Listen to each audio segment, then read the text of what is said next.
Hello जी, good evening. कैसे हैं आप सब। और ये जगह वो जगह है जिस जगह से मुझे दुनिया में शायद सबसे ज़्यादा प्यारी है। जितना बीकानेर प्यारा है ना उतनी, ठीक है। और यहाँ मुझे आना था।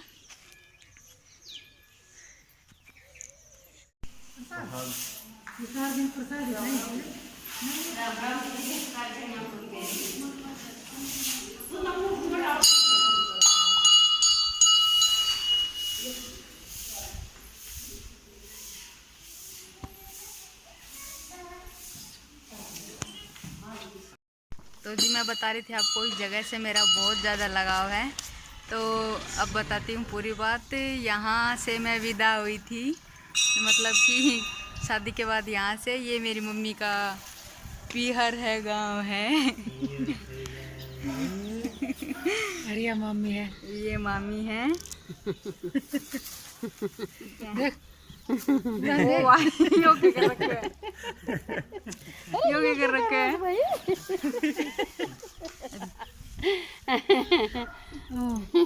बतला रही सर। हाँ या और बतलाओगी। काफी अच्छा लगा इस जगह पे आकर, आदमी शांति मिलती है यहाँ पे। तो जी जहाँ पर शादी होती है वहाँ से बहुत ज़्यादा लगाव होता है। यहाँ से मेरी मम्मी की भी शादी हुई थी किसी ज़माने में, और यहाँ से मेरी भी शादी हुई थी। विदाई यहाँ से हो गई विदाई, ठीक है हमारी। लेकिन फिर भी माँ तो ये है। हाँ, माँ यहाँ है। तो बस माँ से मिलने के लिए आए थे, अब चलते हैं वापस, ठीक है। और हाँ, जब तक जीवन है तब तक माँ से मिलने आते रहेंगे, ठीक है। ओ मम्मी सेंटी होगी। मम्मी भी ना माँ को याद करके। अरे कोई नहीं ब्रो, मत देखो, क्या फ़ायदा, यही तो है यहाँ। अब मेरे सपने में आई थी, मेरे सपने में लगभग आती ही रहती है। मेरे को बहुत ज़्यादा प्यार करती थी मेरी माँ। और दादी सती है, ये भी मेरे को बहुत प्यार करती हैं। सुबह सुबह ही आज आ गए थे मेरे सपने में कि हाँ आना है, तो मेरे से नहीं रहा गया। मैंने मम्मी को बताया, फिर हम दोनों आ गए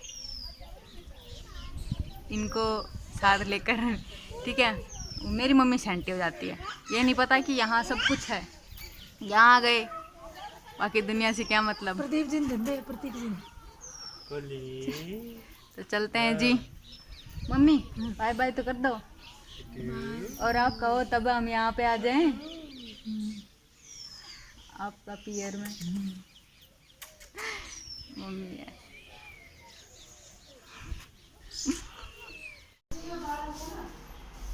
तो इस जगह पे जी मैं दुनिया में सबसे ज़्यादा खुद को खूबसूरत फील करती हूँ। और वाकई में ये है जगह, जगह भी ऐसी।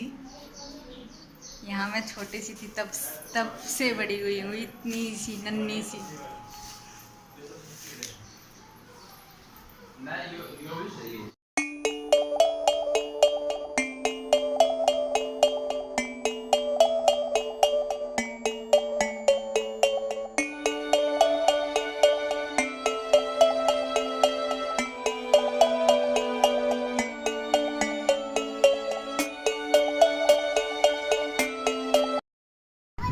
तो जी मम्मी के साथ गांव जाके बहुत अच्छा लगा, लेकिन दोबारा जाने का मन नहीं करेगा अब।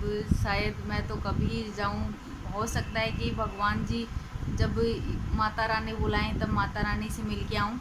इसके अलावा क्या नज़र होती है।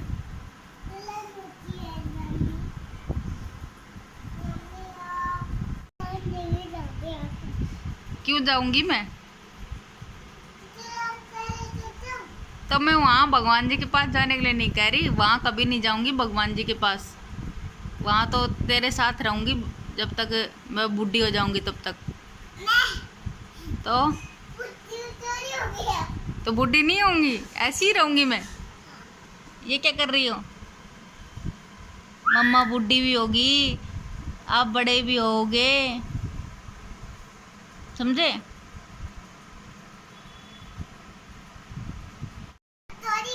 हैं तो बेटा माँ भी मैं बूढ़ी भी होंगी, फिर मैं माँ भी बनूंगी।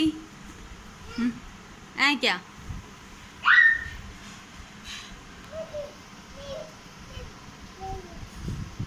समझिए आपने यस्सु की बात। यस्सु क्या कह रही है? यस्सु, जब मैंने कहा ना कि जब भगवान जी बुलाएं तभी, जब भगवान जी बुलाएं तभी मैं मतलब वहाँ जाने का मन होगा मेरा, मतलब दादी सती बुलाएं तभी मैं वहाँ जाऊँगी जहाँ पली बड़ी हूँ। उसके अलावा नहीं जाना चाहती। भगवान ना करे मैं कभी वहाँ पर जाऊँ, क्योंकि बिना माँ के क्या मायका, वहाँ जाना अब वहाँ की हवा से भी डर लगता है। सही बताऊँ कि अजीब सा वातावरण है, यूं बेगाना सा गांव, बस सारे गांव को देखकर माँ ही माँ नज़र आती है। तो ऐसे गांव में जाने से क्या फ़ायदा जहाँ खुद के दिल को इतनी ज़्यादा चोट पहुँचे। और मम्मी को देखा आपने, मेरा तो मतलब अंदर से दिल रो रहा था जब मैं मम्मी को ऐसे देख रही थी।